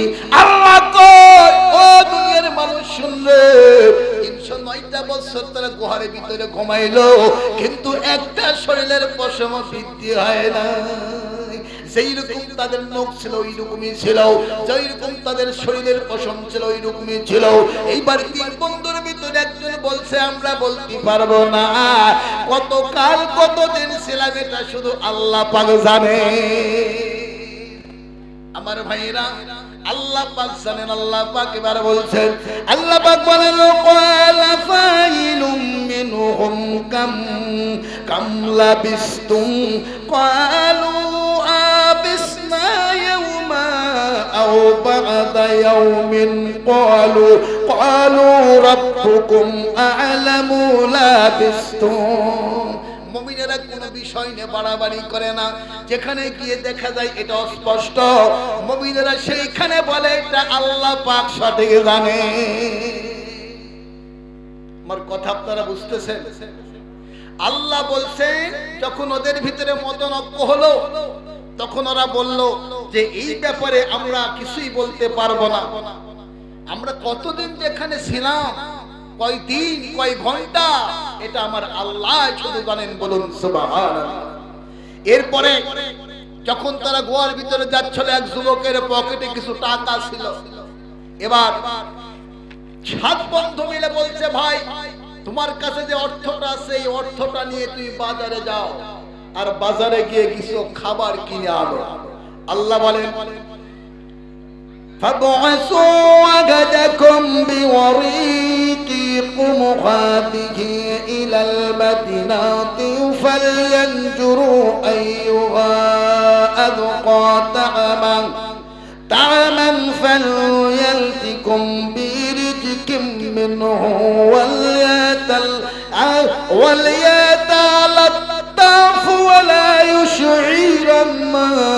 يشعرن بكم أحدا। আল্লাহ বলেন তাদের মধ্য থেকে এক যুবককে কিছু অর্থ দেওয়া হলো, মুদ্রা দেওয়া হলো। এই মুদ্রা নিয়ে তাকে বাজারে প্রেরণ করা হলো। বলা হলো যাও গো বাজার থেকে তুমি হালাল খাদ্য, পবিত্র খাদ্য ক্রয় করে নিয়ে এসো। আর খবরদার খবরদার, আমরা যেখানে আসি এইটা যেন মানুষেরা বুঝতে না পারে। বেশি কথাবার্তা বলবা না, মানুষের সঙ্গে কেমন কথা বলবা না। যাবা, আর যাওয়ার পরে যখন তুমি হালাল রুজি কিংবা খাবার কিংবা জিজ্ঞাসা করবা যে এই জিনিসটা ওই প্রাণীটা আল্লাহর নামে জবাই করা হয়েছে কিনা, বলছে যে কিংবা তো বাজারে গিয়ে যে দেখবা, জিজ্ঞাসা করবা মালিককে যে এটা কি আল্লাহর নামে জবাই করা হয়েছে। যদি বলে আল্লাহর নামে তাহলে কিনবা, আর যদি না হয় তাহলে কিনবা না। কারণ আল্লাহু আকবার। বাজারে গেল, দীর্ঘদিন ঘুমানোর পরে গেছে, যাওয়ার পরে দেখতেছে বাজার অস্থির, অনেক পরিবর্তন। বাজার চিনতে পারে না, লোকজনকে চিনতে পারে না। এবার যাওয়ার পরে বাজারে গেল, বাজারে যা ক্রয় করলো, করার পর 309 বছরের আগেকার জামানার পয়সা যখন টাকা বের করে দিল, তখন দোকানদার ফেল ফেল করে তার দিকে তাকিয়ে দেখতেছে, কয় ভাই তুমি কি কোনো গুপ্ত ধন্য ভান্ডার লুট করেছো নাকি? কই কেন? বলতে এই টাকা তো আজকের নয়, এই টাকা অনেক আগেকার। নিঃসন্দেহে কোনো ধন ভান্ডার তোমরা লুট করেছো, ডাকাতি করেছো। তখন বলে ভাই এই কথা আমি বলতে পারবো না, তবে বাদশা তাকিয়ানুসের জেলখানা থেকে পালিয়ে আমরা পাহাড়ের গুহার ভিতরে আশ্রয় নিয়েছিলাম, সেখান থেকে জাগ্রত হয়ে বাজারে আসছি। এর বয়স কতটা আমরা বলতে পারবো না। এই কথা বলে লোকটা, ওই যুবকটা, সে পাহাড়ের দিকে যখন যেতে লাগলো, লোকজন এসে ভিড় করলো। বাদশা বাইতুশি, আব্দুর রহমান বাইতুশি, মুসলমান সেই সময়ের বাদশা, ফারহানা ভাষায় বলা হয় বাইতুশি। বাদশা আব্দুর রহমানকে খবর পৌঁছানো হলো। আব্দুর রহমান সেখান থেকে উল্কার মতো বেগে এসে সেই যুবকের কাছে এসে বলছে, ভাই তোমাকে আমি বহুদিন আমরা খুঁজেছি, আমি তোমাদেরকে বহুত পাহাড়ে তালাশ করেছি। যেদিন শুনেছিলাম তাকিয়ানুসের জামানায় 7 জন যুবক বিদ্রোহ ঘোষণা করে দিনের জন্য ইসলাম কবুল করে আল্লাহকে রব বলে স্বীকার করে নেওয়ার পরে এদেরকে জেলখানায় বন্ধ করা হয়েছিল। জেলখানা থেকে পালিয়ে ওরা পাহাড়ের গুহায় আশ্রয় নিয়েছিল। ওই আল্লাহর ওলিদেরকে সাক্ষাতের জন্য আমি প্রত্যেকটি পাহাড়কে তন্ন তন্ন করে খুঁজেছি, কিন্তু পাই নাই। তোমাকে পেয়েছি, চলো তোমার সাথী ভাইদের কাছে নিয়ে যাও। এবার সাথীদের কাছে নিয়ে যাওয়া হলো। নিয়ে যাওয়ার পরে কোনো বর্ণনায় পাওয়া যায় যাওয়ার পূর্বেই দেখা গেল যে 7 যুবক গুহার ভিতরে ঢোকার পরে তারা ইন্তেকাল করেছে। আবার কোনো বর্ণনায় পাওয়া যায় যে বাদশাহ আব্দুর রহমান বাইতুশি সে 7 যুবকের সঙ্গে কথোপকথন করেছেন, করার পরে ইন্তেকাল করেছেন।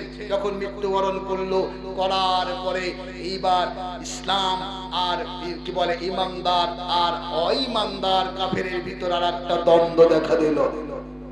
যেমন আমাদের দেশে পার্লামেন্টে সংসদে সরকারি দল আর বিরোধী দল, দুটো দল থাকে। কি কর সংসদে যখন চলার সময় যেই দলের সাপোর্টার বেশি হয় সেই রায়টাই পাস হয়ে যায়।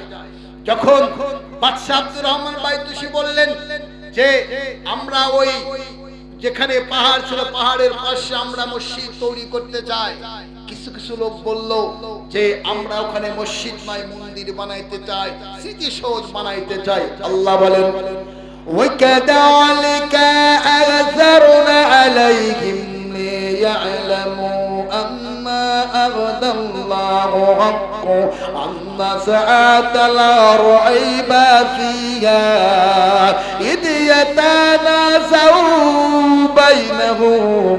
তানাসাউ মানে আপনার তর্ক বিতর্ক করা। আল্লাহ বলেন তাদের ভিতরে তর্ক বিতর্ক শুরু হয়ে গেল।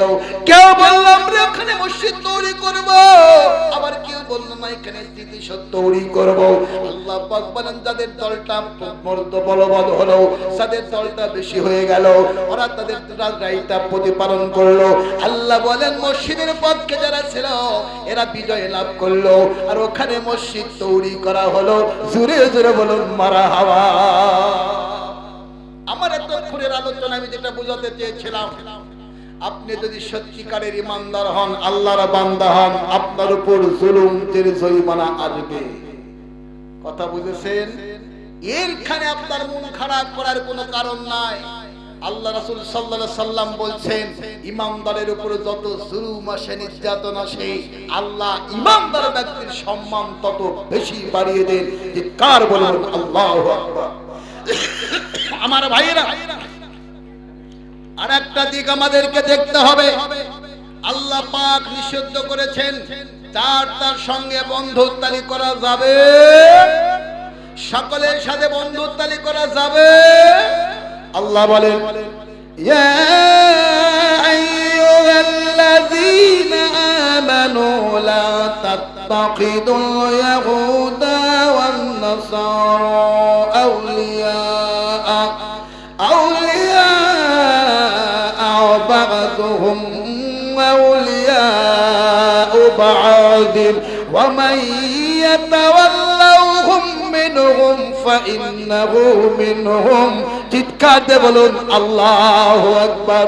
আল্লাহ পাক বলেন ইমানদারগণ, তোমরা যারা আমাকে রব মেনেছো, তোমরা যারা আমাকে এলা মেনেছো, আমি এলা তোমাদেরকে নির্দেশ প্রদান করছি, খবরদার খবরদার ইহুদি নাসারাদেরকে তোমরা হিন্দুদেরকে বন্ধু বানাবে না, বিধর্মীদেরকে বন্ধু বানাবে না, কুফফারদেরকে তোমরা বন্ধু বানাবে না। আল্লাহ পাক বলেন যদি তোমরা তাদেরকে বন্ধু বানাও তাহলে তুমিও তাদের একজন হয়ে যাবে। কার কথা? এই কথা কার কথা বলতে হবে? এই কথা কার? আল্লাহ বলছেন ইহুদি নাসারা খ্রিস্টান হিন্দু বৌদ্ধ কোন কুফফারদেরকে বন্ধু বানাতে পারবে না। যদি তুমি ইমানদার বলে দাবি করো, মুসলমান বলে দাবি করো, আর যদি তাদের সঙ্গে তুমি বন্ধুত্বালি করো, আল্লাহ বলছেন তাহলে তুমি তাদেরই মধ্যে একজন হয়ে যাবে। আমার ভাইয়ের, আমি দায়িত্বহীন কন্টেক্সটে কথা বলতে চাই। বাংলার এই যে দেশের শতকরা প্রায় 90% মুসলমান, এই মুসলমানদেরকে লক্ষ্য করে আমি একটি কথা বলতে চাই। আল্লাহ বলেছেন ইহুদি নাসারা খ্রিস্টানদেরকে বন্ধু বানাও না। যদি তুমি বন্ধু বানাও তাদের মধ্যে একজন হবে, তোমার ঈমানদারিত্ব ফরফিট হয়ে যাবে। যারা মুসলমানদের চরম দুশমন, যারা মুসলমানদেরকে সইতে পারে না, মুসলমানদেরকে যারা নির্যাতন করে, মুসলমানদেরকে যারা জুলুম করে, আজকে কাশ্মীরের মুসলমানদেরকে নির্যাতন করে, মহিলাদেরকে রাস্তায় বেরে পিটিয়ে লজ্জাস্থানে আঘাত করে হত্যা করে ফেলা হচ্ছে। এই কাশ্মীরে মুসলমান ফাটিয়ে ফেলে বুকের পুরো পা দিয়ে যারা চিৎকার করে, যারা বলে মুসলমানদেরকে নিধন করব, মুসলমানদেরকে ভারতের জমিনে থাকতে দিব না, আমি বলতে চাই ওই ভারতের সঙ্গে যদি তুমি দ্বন্দ্বতালি করো, ওই ভারতের মোদীকে যদি তুমি অন্তরে টেনে নাও, ওই ভারতের মোদীকে যদি তুমি তোমার স্থানে বসিয়ে দাও, মুসলমান নও, তুমি মোদীর সাথে শামিল হয়ে যাবে। এই বাংলাদেশ সরকারকে বলতে চাই, আপনি একজন হজ করা মহিলা, বাংলাদেশের মুসলিমদের আপনি তৌহিদি জনতার লিডার, আপনি মুসলমান, আমরা মুসলমান, আপনাদের শত্রুতা আমরা করি না, আমরা আপনাদের বিরোধিতা করি না।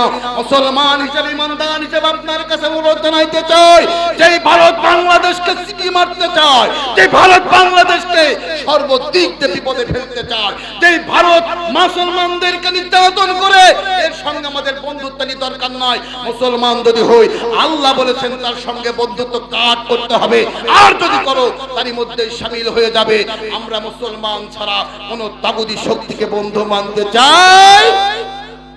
আমার ভাইরা, সব কথার শেষ কথা হলো, রব হলো আমাদের আল্লাহ, হুকুম মানতে হবে আল্লাহ। আমি যতই মুসলমান বলে দাবি করি, ইমানদার বলে দাবি করি, যদি নামাজ না পড়ি আমার কথার দাম। সামনে রমজান মাস আসতেছে, রমজান মাসে যদি আপনি সিয়াম পালন না করেন, যদি রোজা না রাখেন, তাহলে কি আপনার মুসলমানের দাম হবে? যতই চিল্লাইয়া কন, মাথায় টুপি দেন, পাগড়ি দেন, পটিয়া বাঁধেন, আল্লাহর কাছে কোনো দাম হবে না। আল্লাহ পাক আমাদের সকলকে দ্বীনের জন্য কবুল করে নিক, বলুন আল্লাহুম্মা আমিন। আমার ভাইরা, আমি অল্প সময়ের ভিতরে ছেড়ে দেব, আপনাদেরকে কেউ যাবেন না। দুটি কথা আমি আপনাদেরকে বলতে চাই। আমরা চিরদিন কি দুনিয়াতে থাকবো? কথা বলেন, থাকবো।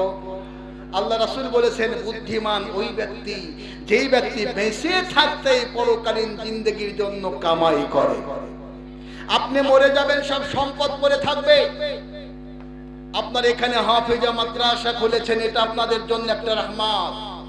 এই হাফেজা মাদ্রাসা থেকে যদি শেষ শুরু থেকে শেষ পর্যন্ত একটা যদি হক্কানি হাফেজ বের হয়ে যায়, কিয়ামত পর্যন্ত আপনার আমলনামায় সাদকায়ে জারিয়ার নেকি বুঝতেই থাকবে, বলুন আলহামদুলিল্লাহ। এই মাদ্রাসাকে সুচারুভাবে পরিচালনা করার জন্য অর্থের দরকার। এই মাদ্রাসার অর্থায়ন আপনাদেরকেই করতে হবে, এই মাদ্রাসায় ছাত্র আপনাদেরকে দিতে হবে, এই মাদ্রাসার রক্ষণাবেক্ষণ আপনাদের করতে হবে।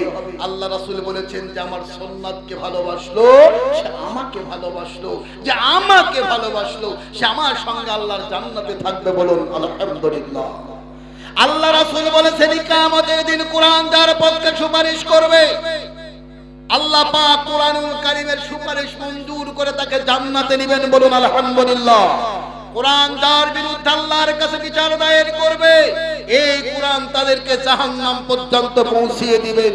এই আল্লাহর নবী যেদিন তাবুকের যুদ্ধের দিন কেন হয়ে গেল, রোম বাহিনীগুলো যখন লিলহাম করে দিল, ঘোষণা করে দিল ওরা মদিনা আক্রমণ করবে 30,000 সৈন্য নিয়ে, মুসলমানের সংখ্যা তখন ছিল 3,000, তাবুকের যুদ্ধ হবে।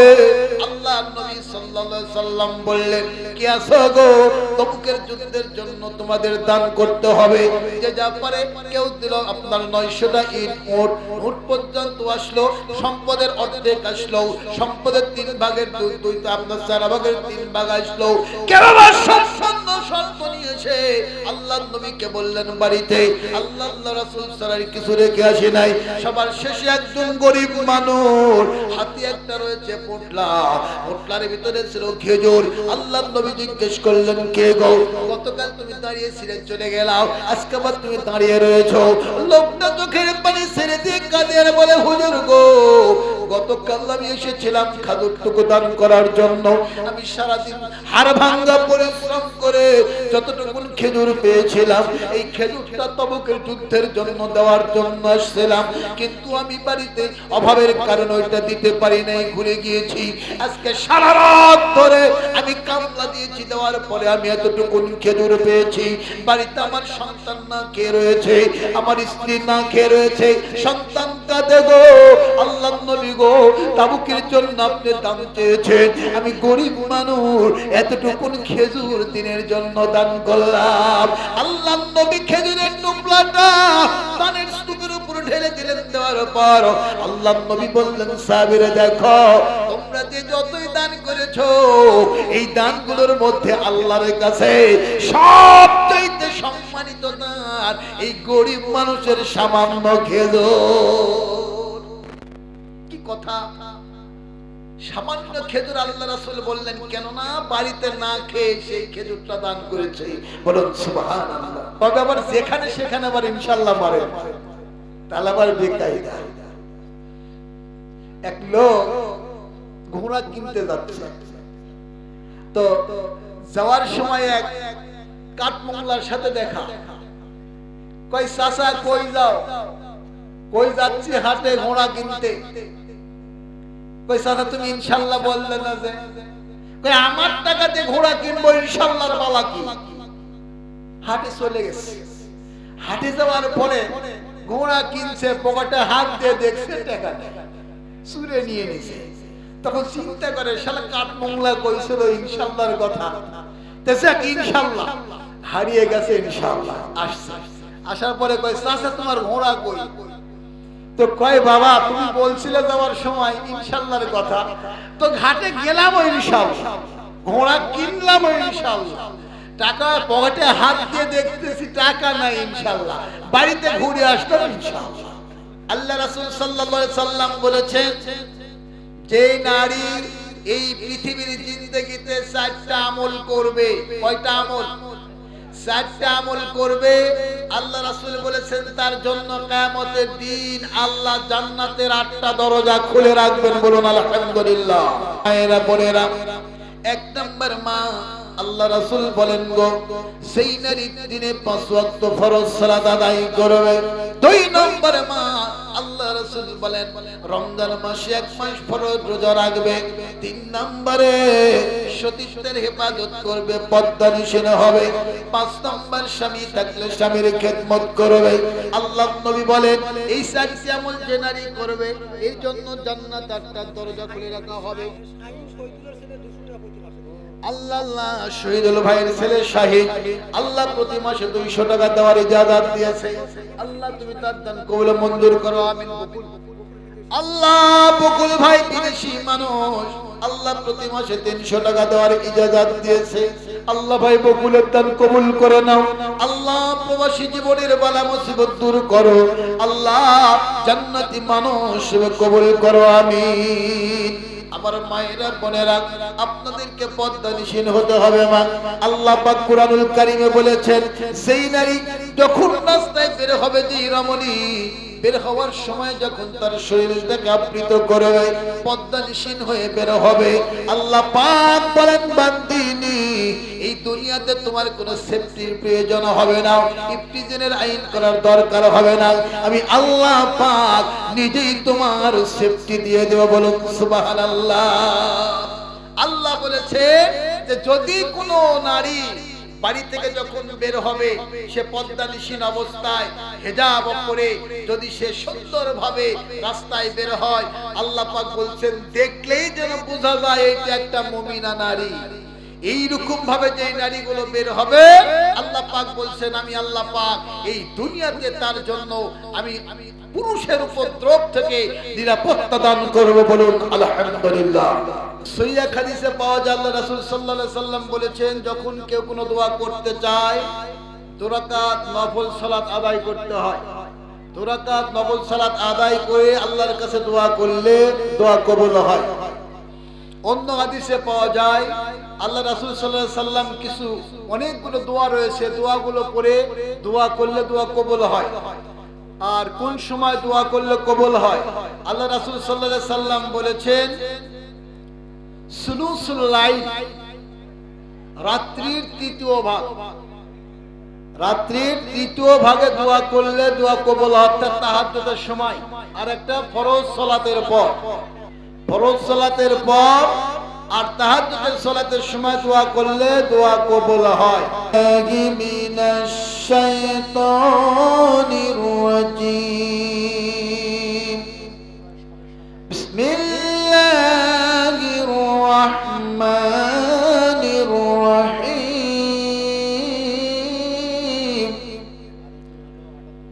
লা ইয়াস্তাউ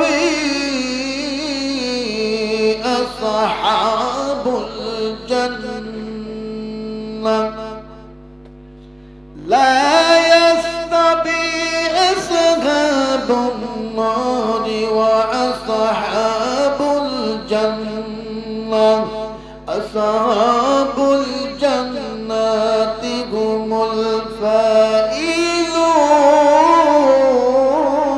الفائزون لو أنزلنا هذا القرآن على جبل لرأيته خاشعا متصدعا من خشية الله وتلك الأمثال نضربها للناس لعلهم يتفكرون এরপূর্বে আল্লাহর নবী বলেন বুখারী শরীফের ভিতরে আসছে দীর্ঘ হাদিস আল্লাহর হাবিব বলেন আমি আমার উম্মতদেরকে জাহান্নামের আগুনে পুড়তে যখন দেখব জাহান্নামের ভিতর থেকে আমার উম্মতরা চিৎকার করবে আহাজারি করে কান্তি থাকবে আমি সেই দিন আল্লাহর আরশে মুআল্লামার কাছে যাওয়ার অনুমতি চাইব আল্লাহর কাছে অনুমতি চাইলে আল্লাহ পাক আমাকে অনুমতি দিবেন আমি আল্লাহ পাকের সাজদায় পড়ে যাব আল্লাহ পাকের শুকরগুজার করব আল্লাহ বলবেন ইরফা মুহাম্মদ ও মুহাম্মদ মাথা উত্তোলন করো কি তুমি বলবা কি বলতে চাও বলো কবুল করা হবে আল্লাহর নবী বলেন আমি বলবো আই রাব্বুল আলামিন আমার উম্মতেরা জাহান্নামের ভিতরে চিৎকার করে কাঁদতেছে আমি চাই আল্লাহ আল্লাহ ভাই ফজলুর রহমান ফকির মাসে 100 টাকা দাম আল্লাহ তুমি কবুল করে নাও আল্লাহ তুমি মেঘের বাদ আল্লাহ ভাইজানের মনের নেক আশা পূর্ণ করে দাও আল্লাহ জীবনের গুনাহ খাতা maaf করে দাও আল্লাহ ভাইজান কি চাই জানি না যা চাই তাই দিয়া ভাইজানের মনের নেক মাকসুদ পুরা করো আমিন আমার ভাইরা আমার মায়েরা বোনেরা আমার আল্লাহ রাব্বুল আলামিন আমার উম্মতদেরকে জাহান্নাম থেকে পরিত্রাণ দাও আল্লাহ বলবেন মুহাম্মদ রে যাও তোমার উম্মতদেরকে জাহান্নাম থেকে বের করে নিয়ে আসো আল্লাহর নবী বলেন আমি একদল উম্মতকে জাহান্নাম থেকে বের করে নিয়ে আসব নিয়ে আসার পরে দেখব গো জাহান্নামের ভিতরে আমার আর উম্মতরা চিৎকার করে কাঁদতেছে আল্লাহর হাবিব বলেন সেই সময় আমি আমার আল্লাহর দরবারে গিয়ে সাজদায় পড়ে যাব আল্লাহ পাকের আমি প্রশংসা করব আল্লাহ বলবেন ইয়া মুহাম্মদ মুহাম্মদ তুমি মাথা উত্তোলন করো আমি মাথা উত্তোলন করব আল্লাহ বলবেন সুপারিশ করো সুপারিশ মঞ্জুর হবে আমি সুপারিশ করব সুপারিশ মঞ্জুর হবে এরপরে আমি আবার জাহান্নামের কাছে যখন যাব জাহান্নামের কাছে গিয়ে দেখতে পাবো আমার উম্মতেরা জাহান্নামের ভিতরে চিৎকার করে কাঁদতেছে আল্লাহর হাবিব বলেন গো আমি আবার যখন আল্লাহর কাছে চলে যাব গিয়ে সাজদায় পড়ে যাব আল্লাহ বলবেন ইয়া মুহাম্মদ এরপরে আমি মাথা উত্তোলন করব আল্লাহ বলবেন মুহাম্মদ সুপারিশ করো সুপারিশ মঞ্জুর করা হবে আল্লাহ নবী বলেন 1-2-3 বার সুপারিশ মঞ্জুর হবে চতুর্থবার যখন সুপারিশ করতে যাব আল্লাহ বলবেন মুহাম্মদ রে তুমি যাদের জন্য আজকে সুপারিশ করার জন্য আসছো এদের বিরুদ্ধে কোরআন আমার কাছে বিচার দায়ের করেছে আল্লাহ নবী বলেন সেই দিন আমি আয়াতটা তেলাওয়াত করব তাল্লা আয়াতিহি ওয়া ক্বালার রাসূল ইয়া রাব্বি ইন্না قوم اتخذوا هذا القرآن مهجورا বলুন আল্লাহু আকবার আমার ভাইরা আল্লাহর নবী বলে সেই দিন আমি আমার উম্মতকে সামনে রেখে আল্লাহর দরবারে আমি সেই দিন উম্মতকে শুনে আয়াতটা তেলাওয়াত করব আর বলবো আল্লাহ পাক বলেছে যারা দুনিয়াতে কোরআনকে যারা মানলো না কোরআনকে পড়লো না কোরআনের বিধান যারা মানলো না কোরআনকে মহব্বত করলো না ওদের বিরুদ্ধে কোরআন আল্লাহর কাছে বিচার দায়ের করবে আল্লাহ নবী বলবেন মাবুদ যার বিরুদ্ধে কোরআন বিচার দায়ের করেছে আমি নবীও তার বিরুদ্ধে বিচার দায়ের করলাম আমার ভাইয়েরা, এই কোরআন যদি কারো বিরুদ্ধে আল্লাহর কাছে বিচার দেয়, আল্লাহর নবী বলছেন আমিও বিচার দায়ের করব। আল্লাহর নবী যদি বিচার দেয়, এই কেসকে খারিজ হওয়ার সম্ভাবনা আছে। ইট ইজ এ ভেরি কি বলে, it is a very impossible case.